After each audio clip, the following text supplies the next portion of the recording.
Assalamualaikum warahmatullahi wabarakatuh.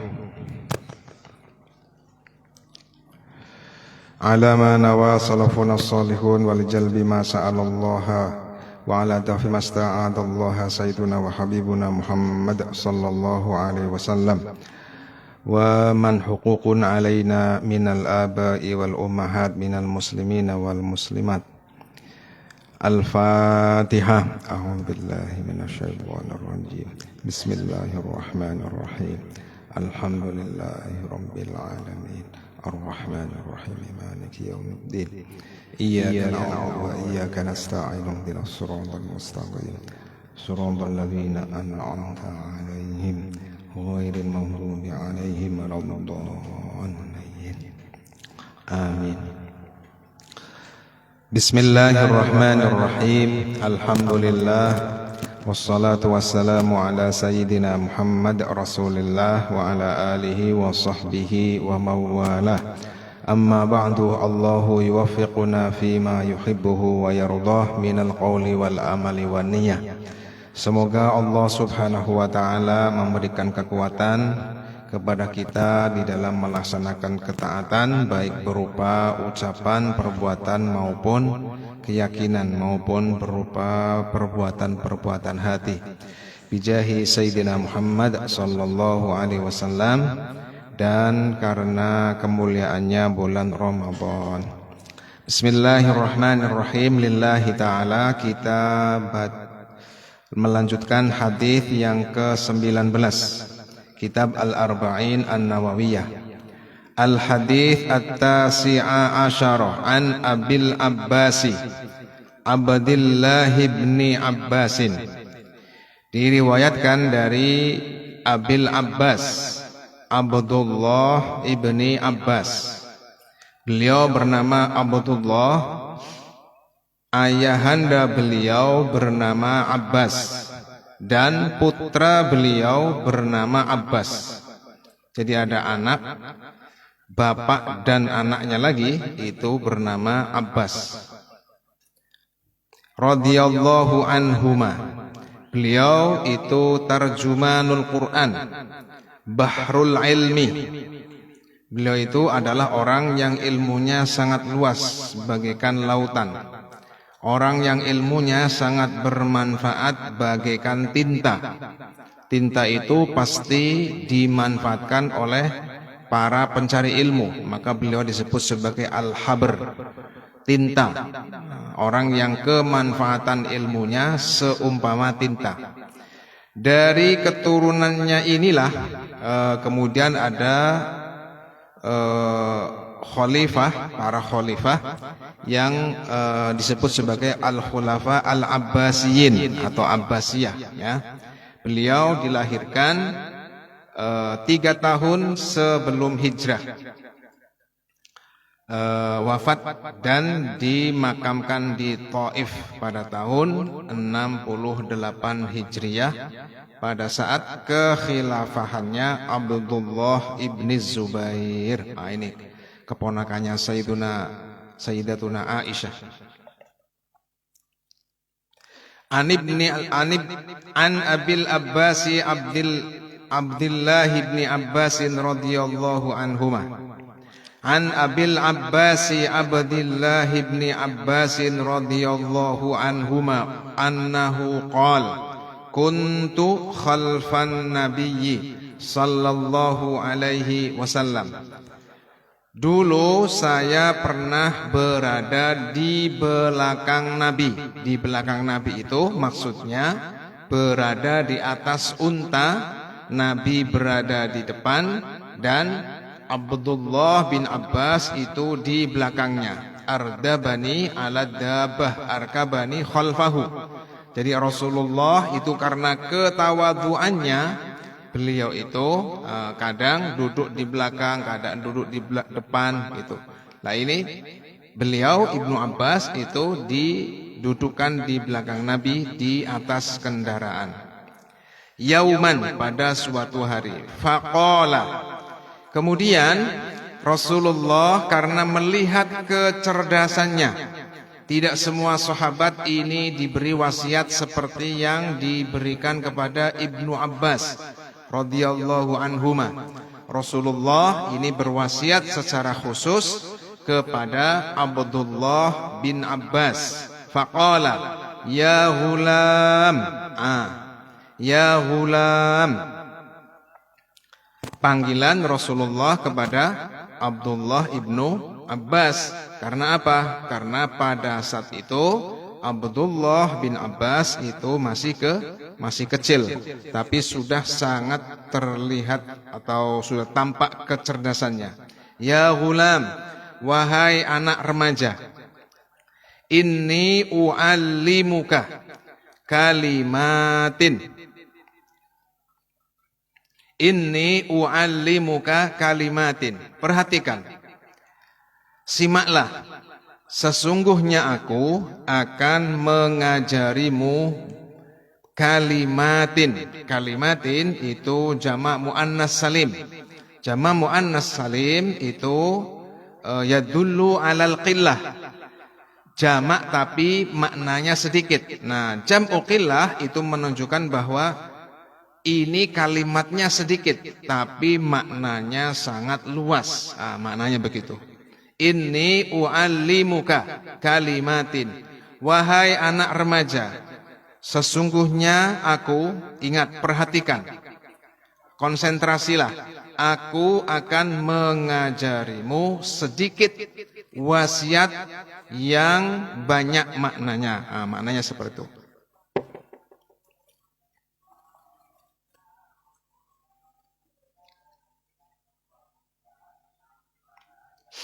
Wasiat ini khusus ya kepada Sayyiduna Abdullah ibni Abbas karena melihat kecerdasan beliau. Yang pertama, ihfazillaha. Ihfazillaha ay ihfaz awamirallahi. Ihfazillaha ay ihfaz awamirallahi. Jagalah perintah-perintah Allah. Artinya apa? Kita atau Sayyiduna Abdullah bin Abbas itu diperintah agar kita mentaati Allah, menuruti apa yang diperintah, menjauhi apa yang dilarang. Maksudnya seperti itu. Jadi ihfazillah maknanya jagalah perintah-perintah Allah. Taatilah Allah, lakukanlah apa yang Allah perintahkan, jauhilah apa yang Allah larang. Tajidhu tujahaka. Awas, tajidhu tujahaka itu maknanya, tajidhu tujahaka maknanya yahfazukallah atau yahfazkallahu ta'ala minal makarihi fid dunya wal akhirah. Tajidhu tujahaka maknanya engkau akan mendapati perlindungan Allah, engkau akan mendapatkan perlindungan Allah Ta'ala dari berbagai hal yang tidak engkau senangi fid dunya wal akhirah. Engkau akan menemukanmu saya ulang, engkau akan menemukan perlindungan Allah di depanmu. Maknanya jangan begini. Maknanya tidak boleh tajidhu tujahaka, maka engkau akan menemui Allah di depanmu. Ini makna secara lahir. Makna secara lahir tajid mongko nemu sapa sirahu ing Allah tujahaka ing ngarepe sira. Engkau akan mendapati Allah di depanmu. Maksudnya apa? Engkau akan mendapati perlindungan, engkau akan mendapati pertolongan Allah di depanmu. Artinya apa? Di dunia dan di akhirat orang yang senantiasa menjaga perintah-perintah Allah Ta'ala, maka dia akan dijaga oleh Allah Ta'ala. Saya ulang, ihfazillah tajidhu tujahaka. Jagalah perintah-perintah Allah. Maksudnya taatilah Allah, laksanakanlah apa yang Allah perintahkan, jauhilah apa yang Allah larang, maka pertolongan Allah, perlindungan Allah akan ada di depanmu. Maksudnya Allah menolongmu, Allah melindungimu di dunia maupun di akhirat. Nah, semacam itu. Selanjutnya, idza sa'alta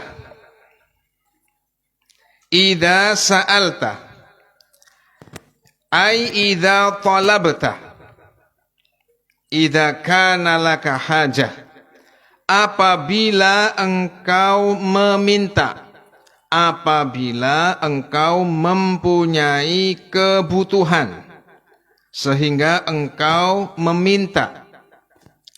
Idza sa'alta ay idza talabta, idza kana laka hajah, apabila engkau mempunyai kebutuhan sehingga engkau meminta. Di sini disebutkan fas'alillah, fas'alillah ay fal afdalu an tas'alallaha ta'ala, ay fal afdalu antas alallaha, apabila engkau mempunyai kebutuhan, apabila engkau sedang membutuhkan sesuatu sehingga engkau meminta, maka yang lebih utama, yang menunjukkan bahwa seseorang itu tawakalnya tinggi adalah, yang lebih utama adalah meminta kepada Allah Ta'ala.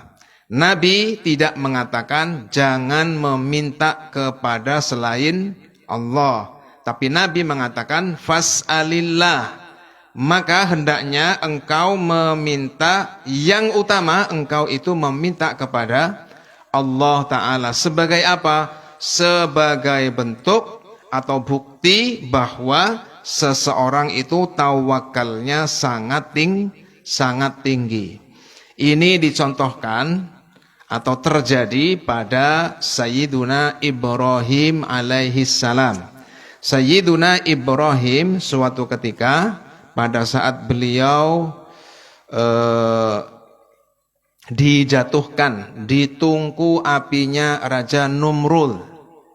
Beliau suatu saat beliau dijatuhkan di tungku apinya Raja Numrud, beliau didatangi Jibril alaihi salam. Maksud Jibril alaihi salam adalah apa? Memberikan pertolongan atas perintah Allah Ta'ala. Jibril di dalam memberikan pertolongan kepada Sayyiduna Ibrahim ini juga atas perintah Allah Ta'ala. Datanglah Jibril kepada Sayyiduna Ibrahim yang pada saat itu akan dipanaskan di tungkunya Raja Numrud. Kemudian Jibril berkata, alaka hajah, apakah engkau mempunyai kebutuhan, apakah engkau membutuhkan pertolongan? Kemudian Sayyiduna Ibrahim berkata, amma laka fala, kepada panjenengan, kepadamu wahai Sayyiduna Jibril, aku tidak membutuhkan pertolongan, aku tidak membutuhkan perlindungan. Maksudnya bagaimana? Ini adalah makom atau derajat yang tinggi yang ada pada Sayyiduna Ibrahim. Jibril diperintah oleh Allah Ta'ala untuk menolong Sayyiduna Ibrahim. Dalam arti apa? Jibril adalah sabab yang diciptakan oleh Allah Ta'ala untuk memberikan pertolongan Allah kepada Sayyiduna Ibrahim. Andaikan Sayyiduna Ibrahim meminta pertolongan kepada Sayyiduna Jibril, maka tidak apa. Andaikan, ya tolong saya wahai Jibril alaihissalam, maka tidak apa-apa, tidak berdosa, atau bahkan tidak syirik. Tidak seperti yang dikatakan oleh kaum Wahabi ataupun yang lainnya. Tapi, awas, tapi Sayyiduna Ibrahim ini adalah orang yang Orang yang tawakulnya, orang yang pasrahnya kepada Allah Ta'ala itu sangat tinggi. Sehingga ketika ditawari oleh Jibril, apakah engkau membutuhkan pertolonganku? Apakah engkau membutuhkan kepadaku, wahai Ibrahim? Beliau menjawab, amma laka fala. Aku hanya butuh kepada Allah, sedangkan terhadapmu aku tidak membutuhkan. Maksudnya apa? Yang utama, jika orang sudah tawakalnya tinggi, itu kelihatan. Dia hanya meminta kepada Allah Ta'ala. Hadis ini tidak menunjukkan bahwa apabila meminta kepada selain Allah, hukumnya syirik. Hadis ini tidak menunjukkan bahwa apabila seseorang meminta kepada selain Allah itu hukumnya syirik, tidak demikian. Maka jangan secara mutlak mengatakan janganlah meminta kepada selain Allah. Sebab apa? Ada yang minta kepada selain Allah hukumnya boleh, ada yang minta kepada selain Allah hukumnya tidak boleh. Tidak secara mutlak boleh, tidak secara mutlak tidak boleh. Cuma hadis ini itu sedang menunjukkan orang yang tawakalnya tinggi. Kemudian, wa idasta'anta ay in aradtal ma'unah, in aradta talabal auni. Apabila engkau menghendaki pertolongan, apabila engkau menginginkan pertolongan, apabila engkau meminta pertolongan, fasta'in billah. Ay fal afdalu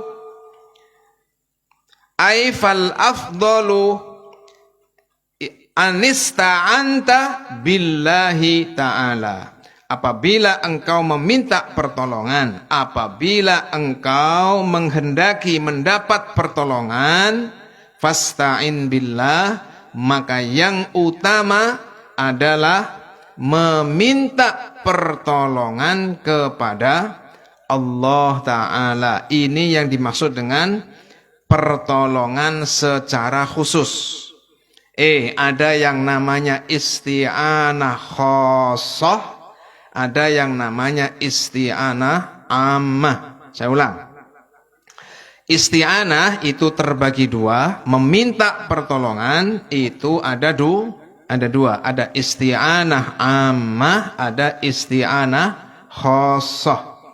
Meminta pertolongan dalam arti meminta diciptakannya pertolongan itu hanya boleh dilakukan kepada Allah Ta'ala, sebagaimana yang terdapat pada ayat iyyaka na'budu wa iyyaka nasta'in. Iyyaka, hanya kepadamu wahai Allah Ta'ala, na'budu, kami menyembah. Hanya Allah yang berhak disembah. Karena hanya Allah Ta'ala yang berhak disembah, maka kita di dalam menyembah itu hanya kepada Allah Ta'ala. Terus wa iyyaka nasta'in, dan hanya kepadamulah aku meminta pertolongan, dalam arti hanya kepadamulah aku meminta diciptakannya pertolongan. Begitu. Pencipta segala sesuatu, di antaranya yang menciptakan pertolongan siapa? Adalah hanya Allah Ta'ala. Nah, makna ayat tadi, iyyaka na'budu, hanya kepadamu kami menyembah, karena engkaulah yang satu-satunya zat yang berhak untuk disembah. Wa iyyaka nasta'in, dan hanya kepadamulah aku meminta pertolongan, karena satu-satunya zat yang mampu menciptakan pertolongan adalah engkau wahai Allah Ta'ala. Bukan berarti tidak boleh meminta pertolongan kepada selain Allah, tapi kita harus meyakini satu-satunya yang mampu menciptakan pertolongan adalah Allah Ta'ala. Maksudnya seperti itu. Sebab dalam hadis Nabi dikatakan wallahu fi aunil abdi makanal abdu fi auni akhihi. Dalam sebuah hadis Rasulullah sallallahu alaihi wasallam bersabda, wallahu fi aunil abdi. Allah akan menolong, Allah menolong seorang hambanya. Wallahu fi aunil abdi. Allah menolong hambanya. Makanal abdu fi auni akhihi. Ketika seorang hamba itu ditolong oleh saudaranya. Pertolongan yang pertama maknanya adalah menciptakan. Pertolongan yang kedua yang dinisbatkan kepada hambanya itu, kepada saudaranya itu adalah dalam arti sabab. Jadi begini maknanya. Wallahu fi aunil abdi. Allah lah yang menciptakan pertolongan pada suatu hamba, pada seorang hamba. Saya ulang. Wallahu fi aunil abdi. Allah lah yang menciptakan pertolongan pada seorang hamba. Makanal abdu fi auni akhihi. Pada saat seorang hamba itu menjadi sebab atau ditolong oleh saudaranya. Pada saat seorang hamba itu ditolong oleh saudaranya. Jika ada yang menolong kita, maka kita sampaikan terima kasih. Barakallahu fiik, jazallahu khairan katsira, semoga engkau mendapatkan balasan dari Allah. Itu artinya apa? Kita menetapkan pertolongan yang orang lain berikan itu ada pada dirinya. Dia melakukan pertolongan. Tapi kita juga harus yakin bahwa hamba ini tergerak hatinya, hamba ini dapat melakukan pertolongan, kuat melakukan pertolongan atas pertolongan Allah Ta'ala. Maksudnya seperti itu. Jadi jangan dikatakan tidak boleh meminta pertolongan kepada selain Allah Ta'ala. Yang tidak boleh adalah apa? Meminta pertolongan dalam arti meyakini selain Allah ada yang menciptakan pertolongan. Terus, atau meminta pertolongan kepada yang Allah Ta'ala tidak izini. Misalkan meminta pertolongan kepada syaitan. Awas, orang yang meminta pertolongan kepada jin, kepada syaitan yang jin yang jahat, syaitan itu. Apabila ada orang meminta pertolongan kepada syaitan, tapi dia masih meyakini yang menciptakan pertolongan hakikatnya adalah Allah Ta'ala, maka dia berdosa, bukan syirik. Berdosa besar. Tapi hendaknya jangan meminta pertolongan kecuali kepada selain yang Allah izinkan.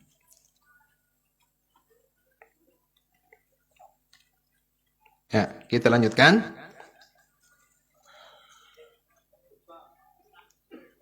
Wa idzasta'anta fasta'in billah. Jika engkau meminta pertolongan, jika engkau menghendaki mendapatkan pertolongan, fasta'in billah maknanya yang utama hendaklah meminta hanya kepada Allah Ta'ala. Terus, wa'lam annal ummata. Wa'lam, ketahuilah wahai Abdullah bin Abbas, annal ummata ay jami'al khalqi. Kama fi riwayatin ukhra. Al-ummah di sini maknanya bukan sekelompok manusia. Umat itu kan maknanya segolongan atau sekelompok manusia. Tapi yang dimaksud di sini adalah jami'al khalqi, seluruh makhluk. Wa'lam, ketahuilah, yakinilah wahai Abdullah ibnu Abbas, annal ummata, sesungguhnya seluruh makhluk, lawijtama'at, seandainya mereka bersepakat,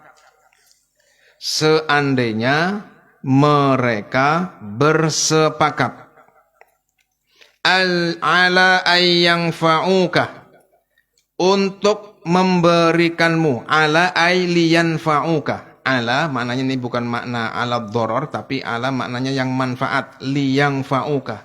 Seandainya seluruh makhluk bersepakat agar menjadikanmu mendapatkan suatu manfaat, agar mereka memberikanmu sesuatu yang menyenangkanmu, yang menguntungkanmu, bisyai'in, terhadap sesuatu, maka lam yang fa'uka, mereka sama sekali tidak akan dapat memberikanmu manfaat illa bisyai'in, kecuali dengan sesuatu qad katabahu. Awas, qad katabahu di sini maknanya qaddarahullahu. Qad katabahu maknanya qaddarahullahu. Maknanya kataba di sini maknanya bukan menulis, tapi maknanya qaddarahullahu. Qad katabahullahu laka, kecuali dengan sesuatu yang telah Allah takdirkan, kecuali dengan sesuatu yang telah Allah tentukan kejadiannya, laka, bagimu. Saya ulang, wa'lam, ketahuilah, yakinilah wahai Abdullah ibni Abbas, annal ummata, sesungguhnya seluruh makhluk, jika mereka bersepakat untuk memberikanmu sesuatu yang bermanfaat untukmu, lam yang fa'uka, mereka tidak akan sanggup memberikan sesuatu yang bermanfaat kepadamu illa bisyai'in, kecuali dengan sesuatu yang sudah Allah tentukan, yang sudah Allah takdirkan, yang Allah sudah kehendaki bagimu agar bermanfaat bagimu. Semacam itu. Ini adalah didikan Nabi Sayyiduna Muhammad sallallahu alaihi wasallam agar Sayyiduna Abdullah bin Abbas ini betul-betul bertawakal kepada Allah Ta'ala.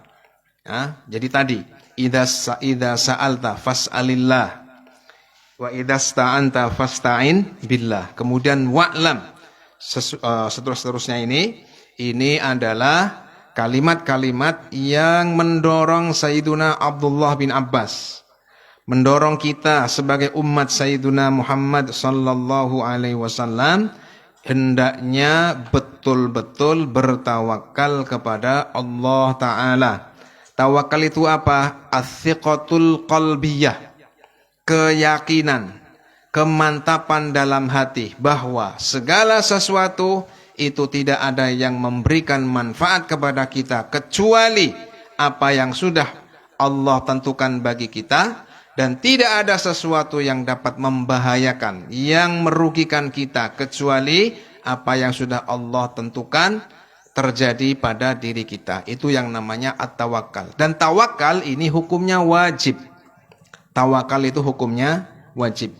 Jadi menyandarkan diri dalam hati kita berpasrah, kita yakin bahwa segala sesuatu itu tidak akan terjadi kecuali apa yang telah ditentukan oleh Allah Ta'ala.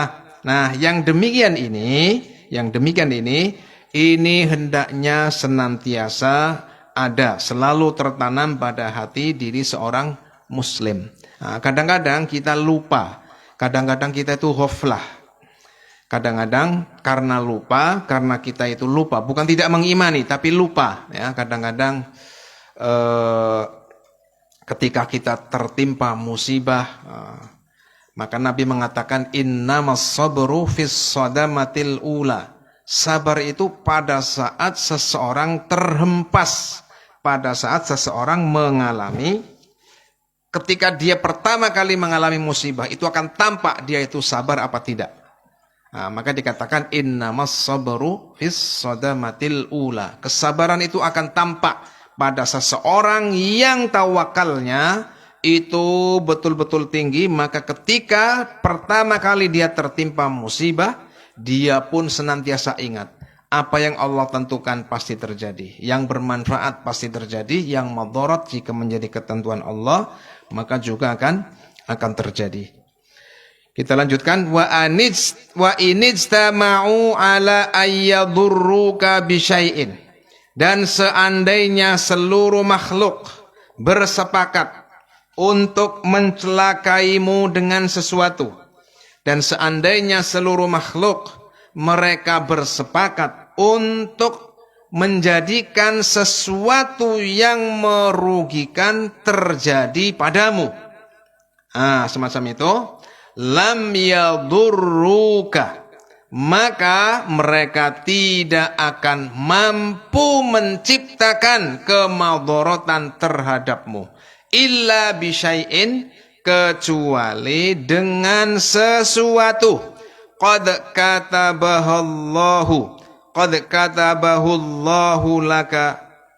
Saya ulang. Qad katabahullahu alaik. Kecuali sesuatu tersebut telah ditentukan oleh Allah Ta'ala. Jika memang kamu akan mendapatkan sesuatu yang merugikan, maka sebenarnya yang menciptakan, yang menentukan bahwa engkau mengalami sesuatu yang merugikan, sesuatu yang tidak mengenakan, itu adalah sesuatu yang telah menjadi ketentuan Allah Ta'ala. Semacam itu. Saya ulang. Wa inijtama'u ala ayyadurruka bisyai'in lam yadurruka illa bisyai'in qad katabahu Allahu alaik. Seandainya seluruh makhluk, tidak tanggung-tanggung, seluruh makhluk, seandainya seluruh makhluk itu bersepakat agar mencelakaimu, agar membuatmu celaka dengan sesuatu, maka mereka tidak akan menciptakan apapun yang dapat mencelakaimu, kecuali sesuatu yang telah menjadi ketentuan Allah Ta'ala. Ini juga adalah merupakan didikan Rasulullah Sallallahu Alaihi Wasallam kepada para sahabatnya, utamanya Sayyiduna Abdullah bin Abbas, agar bertawakal yang tinggi kepada Allah Ta'ala. Terus kita lanjutkan. Rufi'atil aqlamu. Al-aqlam di sini maksudnya adalah al-qalamul a'la. Al-aqlam wa innama jumi'at al-aqlamu lit-ta'zim. Al-aqlam itu maksudnya al-qalamul a'la, satu. Al-qalamul a'la itu cuma satu. Dan setiap malaikat sebagai pencatat amal itu mempunyai kolam tersendiri. Nah, yang dimaksud dengan kolam di sini, al-aqlam di sini, itu maksudnya adalah qalamul a'la. Kolam yang berada di atas, yang mencatat apa yang terjadi pada makhluk Allah Ta'ala. Mencatatnya di mana? Mencatatnya di Al-Lauhul Mahfuz. Al-Qalam adalah makhluk yang diciptakan oleh Allah Ta'ala, yang terbuat dari nur. Qalamul A'la ini terbuat dari nur. Nah, Al-Aqlam di sini maksudnya satu. Al-Qalamul A'la itu bukan kolam yang masing-masing ada pada malaikat. Ya, karena masing-masing malaikat pencatat amal itu juga ada mempunyai kolam masing-masing. Nah, al-aqlam di sini maknanya adalah al-qalamul a'la. Kenapa dijamakkan? Itu karena faedahnya lit ta'zim. Faedahnya untuk mengagungkan. Faedahnya untuk menunjukkan betapa al-qalamul a'la ini adalah makhluk yang dimuliakan oleh Allah Ta'ala. Ya, maksudnya seperti itu. Untuk menunjukkan bahwa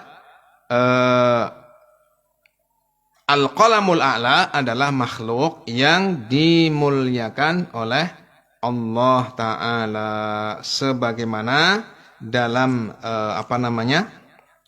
sebagaimana dalam Al-Quran disebutkan, wa nad'ul mawazinal qista. Al-mawazin, mizan itu satu, tapi disebutkan dengan lafadz jamak.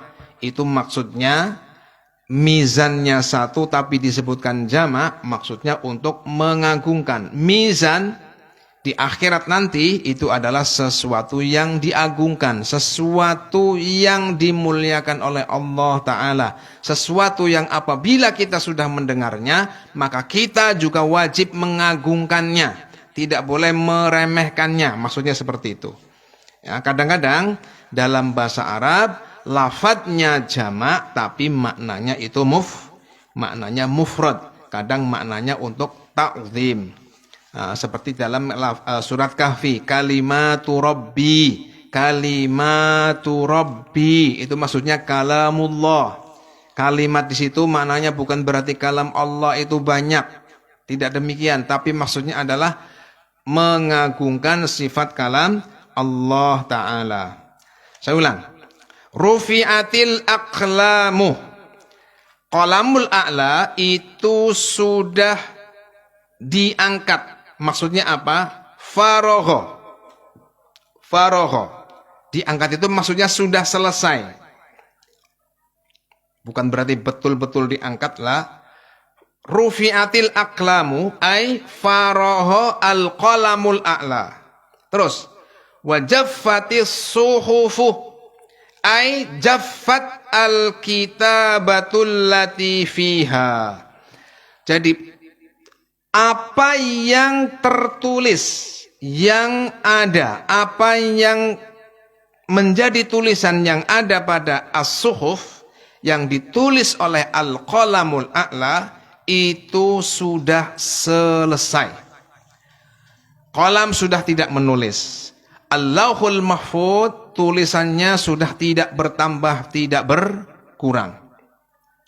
Jumlah penduduk surga sudah ada catatannya. Tidak bertambah, tidak berkurang. Jumlah penduduk neraka sudah ada catatannya. Tidak bertambah, berkurang. Orang-orang yang akan masuk ke dalam surga, catatannya sudah ada. Amal-amal yang menjadi perbuatan penduduk surga, calon penduduk surga nanti, itu juga sudah ada pada Al-Lauhul Mahfuz. Orang-orang yang menjadi calon penduduk neraka, ada catatannya. Amal apa saja yang dilakukan oleh calon-calon penduduk neraka sudah ada. Baik penduduknya, baik amalnya, itu tidak pernah meleset dari apa yang menjadi catatan Al-Lauhul Mahfuz, yang menjadi catatan Al-Qalamul A'la yang terdapat dalam Al-Lauhul Mahfuz. Terdapat suhuf. Suhuf di sini maksudnya adalah yang tercatat oleh malaikat yang diambil dari catatannya malaikat yang diambil dari Al-Lauhul Mahfuz. As-suhuf di sini maksudnya suhuful malaikah, di mana malaikat itu mengambil catatannya dari siapa? Dari Al-Lauhul Mahfuz, semacam itu. Maksudnya bagaimana? Maksudnya sabatatil ahkamu. Sabatatil ahkamu. Ketentuan-ketentuan Allah Ta'ala itu sudah tetap. Baik ketentuan yang berupa hukum ataupun ketentuan yang berupa kejadian. Yang namanya baik itu ditentukan oleh Allah. Yang namanya jelek itu juga tidak lepas dari qada qadar kehendak Allah Ta'ala. Namanya hukum, sesuatu ini haram, ini halal, ini mubah, ini makruh, ini sunnah. Ini ketentuannya sudah selesai. Sudah habis. Sudah tidak dapat dirubah ya, oleh siapapun. Lah inilah yang dimaksud dengan rufi'atil aqlamu wa jaffatis suhufu. Qalamul a'la sudah tidak menulis, wa jaffatis suhufu, suhuful malaikah. Malaikat itu hanya mencatat, memindah catatan, yang catatan itu sudah tidak dapat berubah, yang ada di Al-Lauhul Mahfuz itu sudah tidak bertambah, tidak berkurang. tidak mengalami perubahan. Nah, semacam itu. Ini adalah hadis yang apabila kita pahami, maka insya Allah kita itu mudah-mudahan dapat senantiasa bertawakal kepada Allah Ta'ala. Wa fi riwayatin ghairi Tirmidzi, dan wa fi riwayati ghairi Tirmidzi, dan pada selain riwayatnya dan pada riwayat selain At-Tirmidzi, yakni riwayatnya Imam Ahmad dalam musnadnya, dan riwayatnya Al-Imam Abdul Ibnul Humaid. Ada riwayat begini, ihfazillaha tajidhu amamaka. Kalau tajidhu tujahaka. Nah, kalau di sini pakainya apa? Ihfazillaha tajidhu amamaka. Jagalah perintah-perintah Allah, taatlah kepada Allah, lakukanlah apa yang Allah perintahkan, jauhi apa yang Allah larang, tajidhu amamaka. Allah akan engkau dapati penjagaannya di depanmu. Akan engkau dapati penjagaan Allah di depanmu. Maksudnya apa? Allah yahfaduka. Dimanapun Allah Ta'ala itu akan menjagamu. Kemudian ta'arraf. Awas, ta'arraf maknanya ati'illaha. Ta'arraf artinya jangan kenalilah Allah, begitu bukan. Maknanya apa? Ati'illah. Ta'arraf ilallah artinya ati'illah. Taatilah Allah firrohoi, jika kita dalam keadaan roho, dalam keadaan luas, dalam keadaan punya kesempatan, punya waktu, punya modal, punya sesuatu yang dapat kita gunakan untuk taat. Ya'rifka fisyiddati ay yaj'aluka fiha makhraja. Ya'rifka fisyiddati ay yaj'alka fiha makhraja.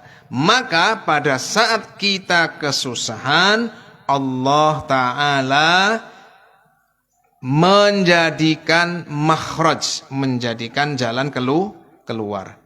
Orang yang dalam keadaan sempat, dalam keadaan senggang, dalam keadaan punya kesempatan, punya uang untuk berbuat taat, punya kesempatan, punya waktu, nah, dia taat dalam keadaan yang semacam ini, ya'rifka fisyiddah, maka insya Allah ketika dia dalam keadaan sulit, maka dia akan mendapatkan pertolongan dari Allah Ta'ala. Ini makna yang pertama. Kemudian makna yang kedua, apabila kita misalkan di dunia ini sesulit apapun, itu kita kalau masih salamatul alat, itu disebut sebagai orang yang masih istita'ah.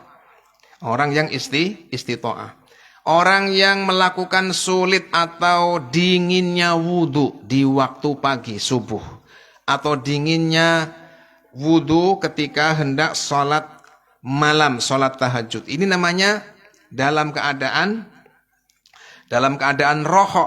Ya'rifkallah, ya'rifka fisyiddah. Maka ketika kita di alam kubur, ketika kita di akhirat, maka kita akan mendapatkan pertolongan. Makna yang kedua semacam itu. Jadi di dunia, barang siapa dia melakukan ketaatan dalam keadaan roho, roho di sini maksudnya adalah istita'ah, dia mampu melaksanakannya, maka ketika di akhirat, fil qabri ataupun fima ba'dal qabri, ketika setelah mengalami kubur, maka diberikan pertolongan oleh Allah Ta'ala. Allahumma yaj'aluna minhum.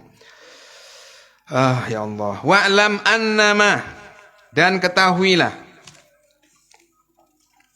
annama akhta'aka lam yakun liyusibaka. Dan ketahuilah, yakinilah, bukan cuma untuk diketahui, tapi untuk diyakini. Ini maksudnya af'alul qulub. Dan yakinilah bahwa ma akhta'aka lam yakun liyusibaka. Apa yang Allah tidak tentukan terjadi padamu, maka tidak akan engkau alami. Saya ulang. Wa'lam annama akhta'aka lam yakun liyusibaka. Yakinilah wahai Ibnu Abbas, wahai umat Islam, annama akhta'aka, sesungguhnya apa yang tidak Allah tentukan terjadi kepadamu, lam yakun liyusibaka, maka pasti tidak akan mengenaimu, pasti tidak akan engkau alami. Wa ma asabaka, dan sesungguhnya yang Allah Ta'ala tentukan untuk terjadi padamu, lam yakun liyukhti'aka, tidak mungkin meleset, pasti terjadi padamu. Nah, semacam itu. Ini bahasanya Nabi kita Sayyiduna Muhammad sallallahu alaihi wasallam, bahasa yang baligh, bahasa yang sangat mendalam ya. Saya ulang, wa ma asabaka, dan apa yang Allah tentukan untuk terjadi pada dirimu, yang tercatat pada Al-Lauhul Mahfuz dan menjadi kehendak Allah Ta'ala. Jadi begini ya, takdir Allah itu tidak terbatas. Yang namanya nafasnya, yang namanya nikmatnya, yang namanya kenikmatan yang ada di surga, itu tidak terbatas. Yang namanya penduduk neraka, yang namanya azabnya penduduk neraka, ceritanya, kesusahannya penduduk neraka, itu adalah sesuatu yang tidak terbatas. Dan itu tidak luput, tidak lepas dari ketentuan, tidak lepas dari qada qadar Allah Ta'ala. Nah, tapi awas, qada qadar apa yang Allah tentukan itu ada yang tercatat. Yang tercatat itu adalah yang terbatas. Terbatasnya sampai di mana? Sampai penduduk surga masuk ke dalam surga semuanya. Penduduk neraka semuanya sudah masuk ke dalam neraka. Sudah tidak ada yang disyafaati. Yang semula dari neraka nanti dientas ke surga. Itu sudah tidak ada. Jadi sudah adat jumlahnya penduduk neraka, jumlahnya penduduk surga sudah pas seperti yang ada di catatannya Al-Lauhul Mahfuz. Nah, itulah yang dimaksud dengan qada qadar Allah Ta'ala yang dikatakan jaffal qalamu, jaffatil aqlamu. Dalam riwayat tadi jaffatil qalamu, kalau dalam riwayat lain jaffal qalamu ila ma huwa kainun ila yaumil qiyamah. Qalam itu menulisnya terbatas pada sesuatu yang kejadiannya sampai dengan hari kiamat. Sedangkan ketentuan Allah Ta'ala yang tidak tercatat, seperti apa? Nafas, nikmat yang dialami oleh penduduk surga. Nikmat surga itu tidak pernah habis. Kemudian neraka, azabnya, nafasnya, jeritannya, kesusahannya ahli neraka, dan siksa yang terdapat pada neraka, itu juga ketentuan Allah Ta'ala, kejadian yang tidak lepas dari ketentuan Allah Ta'ala yang tidak habis.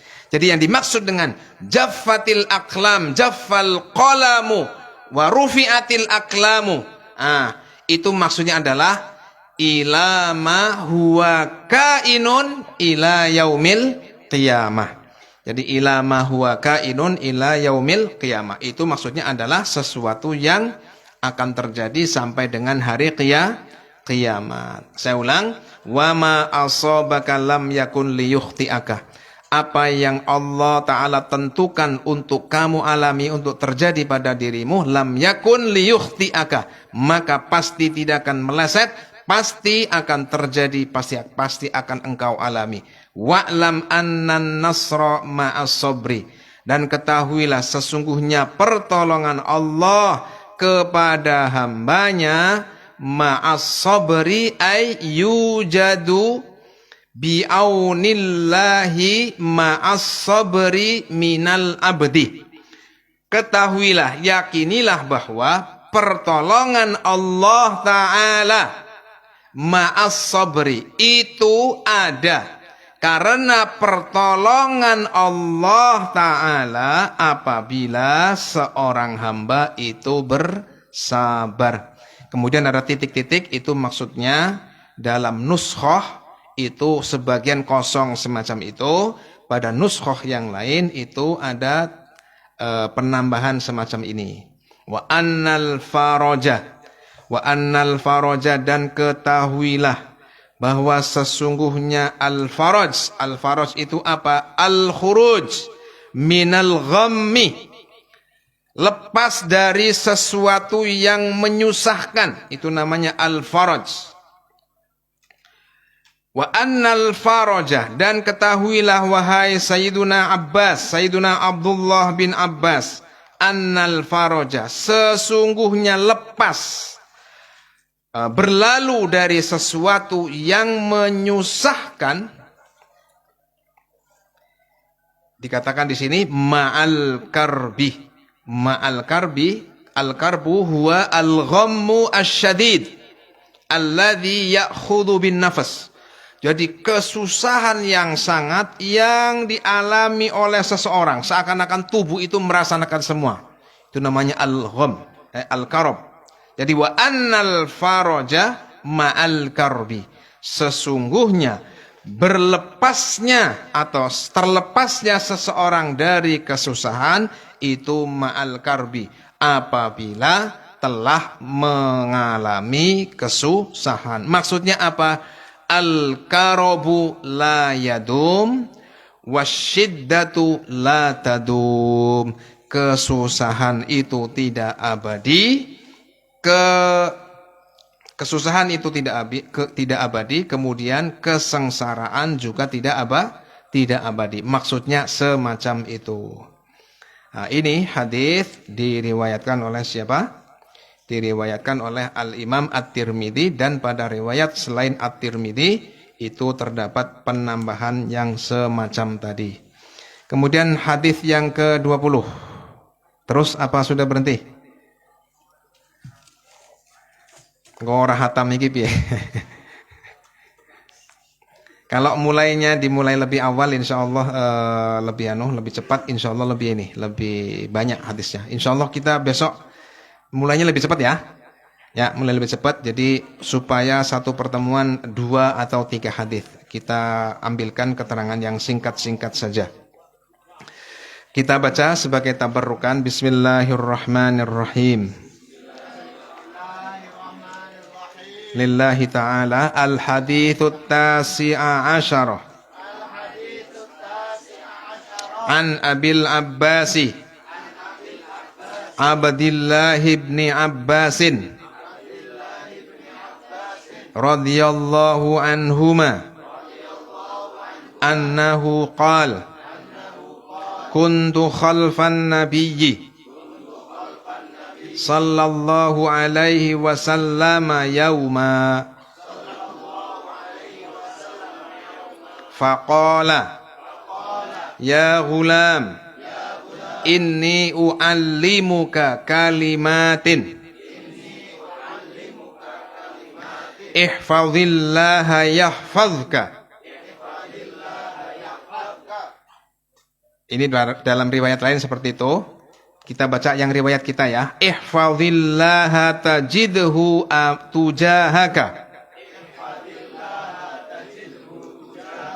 Idza sa'alta fas'alillaha wa idza sta'anta fasta'in billah wa'lam annal ummata lawijtama'at ala an yanfa'uka bi syai'in lam yanfa'uka illa bi syai'in qad katabahu Allahu laka wa in ijtama'u ayyadurruka ala ayyadurruka bisyai'in lam yadurruka illa bisyai'in qad katabahu Allahu alaika rufi'atil aqlamu wa jaffatis suhufu rawahu Tirmidzi wa qala haditsun hasanun sahih wa fi riwayatin wa fi riwayati ghairit Tirmidzi ihfazillaha tajidhu amamaka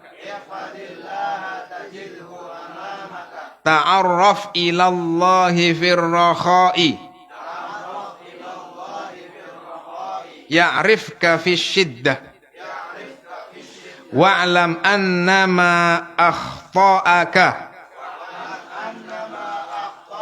lam yakun liyusibaka wa ma asabaka lam yakun liyukhdi'aka wa'lam anna an-nasra ma'as sabri wa anna al-faraja ma'al karbi wa anna ma'al usri yusra. Dan sesungguhnya kesulitan sekali itu nanti akan berbuah kemudahan 2 kali. Maknanya seperti itu. Secara secara singkat seperti itu. Tidak ada 2 kesulitan yang nanti hanya membuahkan 1 kemudahan. 1 kesulitan akan membuahkan atau hikmahnya ada 2 kemudahan. Nah, maknanya seperti itu kurang lebih. Wallahu yuwaffiquna fima yuhibbuhu wa yardah wa yuthabbituna wa iyyakum fihi bijahi sayyidina Muhammad sallallahu alaihi wasallam. Wassalamualaikum warahmatullahi wabarakatuh.